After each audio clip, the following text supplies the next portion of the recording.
একদম নরম, হাতে নিলেই বুঝতে পারবেন কত সুন্দর নরম, তুলতুলে, মুখে দিলেই মিলিয়ে যাবে। এই রেসিপিটি অবশ্যই বাড়িতে ট্রাই করবেন। আমি কিভাবে প্রয়োগ করেছি সেটা অবশ্যই আপনাদের সঙ্গে শেয়ার করব। তাই চলে এসেছি আমি আজমিরা কিচেন, আবার একটি রেসিপির ভিডিও নিয়ে চলে এসেছি আপনাদের মাঝে শেয়ার করার জন্য। আসসালামু আলাইকুম বন্ধুরা, আপনারা সবাই কেমন আছেন? এদিকে কিন্তু আমি একটা পদ তৈরি করে নিয়েছি, সেটার কিছু অংশ আপনাদের মাঝে শেয়ার করলাম। হ্যাঁ, এটা কিন্তু একটি আম দিয়ে আমের পুডিং, অর্থাৎ জেলি পুডিং। এই পুডিং বানানোর জন্য আমি কিন্তু বাজার থেকে এক ধরনের আম নিয়ে এসেছি, যেটা বর্তমানে এখন পাওয়া যাচ্ছে। তো এই আমগুলো কিন্তু মিনিমাম 40 টাকা করে কেজি নেয়, কিন্তু টক আর মিষ্টি মিক্সড। তো যাই হোক, এদিকে কিন্তু দুটো আম আমি নিয়ে নিয়েছি। আমগুলোকে বটির সাহায্যে ভালো করে কিন্তু ছালগুলো ছাড়িয়ে পিস করে কেটে নেব, সেই কারণে বটি দিয়ে আমি কেটে নিচ্ছি।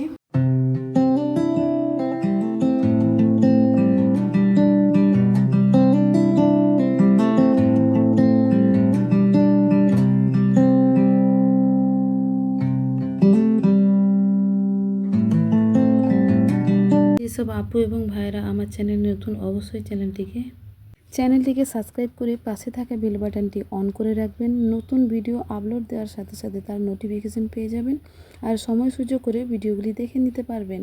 আর যেসব আপু এবং ভাইয়েরা অলরেডি আমার চ্যানেলটিকে সাবস্ক্রাইব করে রেখেছেন, তাদের অসংখ্য অসংখ্য ধন্যবাদ। এদিকে কিন্তু আমগুলো আমি কেটে নিয়ে চলে এসেছি। এদিকে নিয়ে নিয়েছি একটা মিক্সচার গ্রাইন্ডার। আমের টুকরোগুলিকে এই মিক্সচার গ্রাইন্ডারের মধ্যে দিয়ে দেব। সব টুকরোগুলি কিন্তু মিক্সার গ্রাইন্ডারে করে দিয়ে নেব।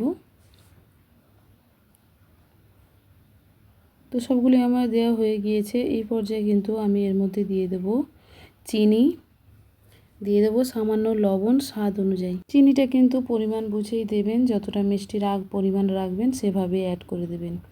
তো এই পর্যায়ে কিন্তু আমার সবগুলো দেওয়া হয়ে গিয়েছে, আর আমি ঢাকনাটা লাগিয়ে নেব, নিয়ে কিন্তু মিক্সিটা করে নিয়ে চলে আসব। এই পর্যায়ে কিন্তু যে আমের কালার হয়, কালারটা কিন্তু সম্পূর্ণ হলদে কালার হয় না, একটু সাদাটে ভাব হয় এই আমগুলো।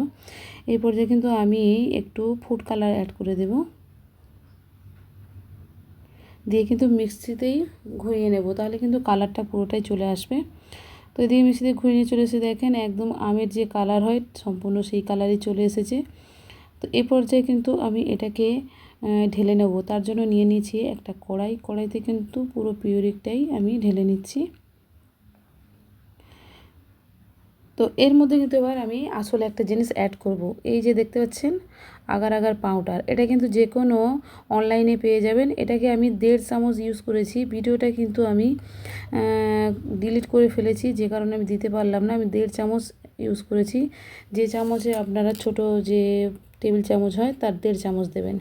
দিয়ে কিন্তু এটাকে আমি নিয়ে চলে এসেছি ভালো করে মিশিয়ে। এই পর্যায়ে কিন্তু ওভেনের উপর বসিয়ে এটাকে কিন্তু ফুটিয়ে নেব। এইভাবে ফুটতে ফুটতে কিন্তু অনবরত নেড়ে যেতে হবে। কয়েকবার ফুটিয়ে নিয়ে দেখবেন একটু গাঢ় ভাব চলে আসবে, তখন কিন্তু চুলার আঁচটা কমিয়ে এবার বন্ধ করে দিবেন সামান্য ফুটিয়ে। তো এই পর্যায়ে কিন্তু আমার মোটামুটি হয়ে এসেছে, গাঢ় ভাব চলে এসেছে, আর ফোটাবো না। তো বেশ এভাবেই চুলার অফ করে দিলাম চুলার আঁচটা। আর এদিকে কিন্তু আমি ঠান্ডা করার জন্য কড়াইটা নামিয়ে নিয়েছি। আর এদিকে দেখেন তারপরে কিন্তু নাড়িয়ে দেখছি অনেকটা থকথকে ভাব চলে এসেছে। এদিকে একটা আমি যেখানে এটাকে জমাবো সেটার জন্য আমি নিয়ে নিয়েছি একটা কড়ির গামলা। এই গামলায় করে নিয়ে কিন্তু আমি এটাকে ঠান্ডা করে নিয়েছি, নিতে কিন্তু জমে গিয়েছে। সেই পর্যায়ে কিন্তু আমি ডিপ ফ্রিজে দিয়ে দিয়েছিলাম। ডিপ ফ্রিজ থেকে বের করে আপনাদের দেখাচ্ছি। দেখেন কত সুন্দর থকথকে জেলি আকার হয়ে গেছে, অনেকটাই চোখা ভাব চলে এসেছে। তো এই পর্যায়ে কিন্তু এটাকে আমি একটা ছুরি নিয়ে নেব। সেই ছুরির সাহায্যে কিন্তু ভালো করে এটাকে আস্তে আস্তে আলতো করে তুলতে হবে, নাহলে কিন্তু ভেঙে যাবে।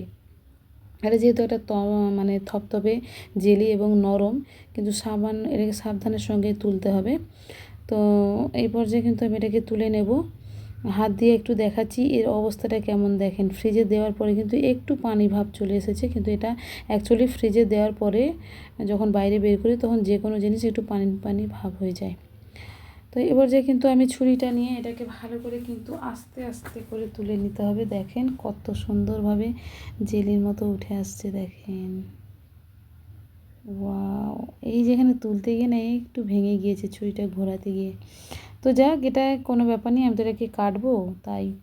তো যাই হোক, এইভাবে কিন্তু আমি ভালো করে এটাকে একটু তুলে নিয়েছি। আর এর উপরে কিন্তু এটাকে উল্টে নেব, তার জন্য কিন্তু একটা প্লেট দিয়ে দিয়েছি, কড়ির প্লেট দিয়ে কিন্তু এই যে উল্টে নিলাম। দেখেন, উল্টে নিলেই কিন্তু এটা ছেড়ে যাবে, একটু টোকা মেরে নেবেন, যেহেতু যা বসেছে তো সেই কারণে। দেখেন, ওয়াও, মাশাআল্লাহ, দারুণ হয়েছে। দেখেন, এরকম সুন্দর করে কিন্তু তুলে নিতে হবে। দেখেন, এটাকে কিন্তু কেটে দেখাচ্ছি আমি আপনাদের। দেখেন, একদম কেকের মতো কাটলাম কোনা করে। দেখেন, এটা কিন্তু সুন্দরভাবে ছিঁড়ে যাবে। প্রথম পর্যায়ে কিন্তু আমি ছাড়তে পারছিলাম না, পরে কিন্তু আমি ছাড়িয়ে নিয়েছি। দেখেন, সুন্দরভাবে কিন্তু এটা ছেড়ে গিয়েছে। একদম নরম, খুব সাবধানের সঙ্গে একটু কেটে নেবেন, নিলে দেখবেন। আর একদম জেলি, খেতে কিন্তু মাশাআল্লাহ দারুণ হয়েছিল, দেখতেও অনেক অনেক সুন্দর লাগছে। এটাকে কিন্তু আপনারা স্টক করেও রাখতে পারবেন। সেটার জন্য একটা কৌটো নেবেন, কৌটোর মধ্যে সামান্য চিনি গুঁড়ো করে নেবেন, দিয়ে কৌটোর মধ্যে চিনি ছড়িয়ে আর এটাকে টুকরো টুকরো করে কেটে কিন্তু ডাই মতো করে আর ফ্রিজে রেখে রেখে খেতে পারবেন। আর এটা কিন্তু নষ্ট হবে না, ফ্রিজে রাখলে যে কোনো জিনিস নষ্ট হয় না। তো দেখেন, এটাকে কিন্তু আমি কেটে আপনাদের খেয়ে দেখাচ্ছি। ওয়াও, কত সুন্দর! দেখেন কত সুন্দর লাগছে। যাই হোক, এটাকে কিন্তু আমি খেয়ে দেখাবো, আর অবশ্যই কিন্তু আপনাদের ভেঙেও দেখাবো কতটা নরম আর সফট হয়েছে। প্রথম ভিডিওতেই তো আপনারা দেখেছেন যে কতটা নরম আর সফট হয়েছে। তো এই পর্যায়ে কিন্তু আমি খেয়েও দেখাচ্ছি। দেখেন, দেখেন, এটা কিন্তু শুধুমাত্র ফুটিয়ে নিলে আর আগার আগার যে পাউডারটা রয়েছে এটা কিন্তু দিলেই যে কোনো জিনিস জমে যায়। আর একটু ফুটিয়ে নেওয়ার ব্যাপার থাকে, ওটা করে নিলে কিন্তু এই জিনিসটা পাওয়া যাবে। সেটা যে কোনো ফল দিয়ে আপনারা করতে পারবেন। আমি যেহেতু আম দিয়ে করেছি, আপনারা মনে করেন যে লিচু, বেদেনা, যে কোনো মনে করেন তার রস বের করে নেবেন, নিয়ে কিন্তু আগার আগার পাউডারটা দিয়ে কিন্তু ফুটিয়ে নেবেন, নিলে কিন্তু জমে যাবে। তো যাই হোক বন্ধুরা, এটাকে কিন্তু আমি টুকরো টুকরো করে কেটে নিচ্ছি আপনাদের দেখানোর সুবিধার্থে। আর যেহেতু এটা গোটা হয়ে আছে, আপনারা বুঝতে পারবেন না।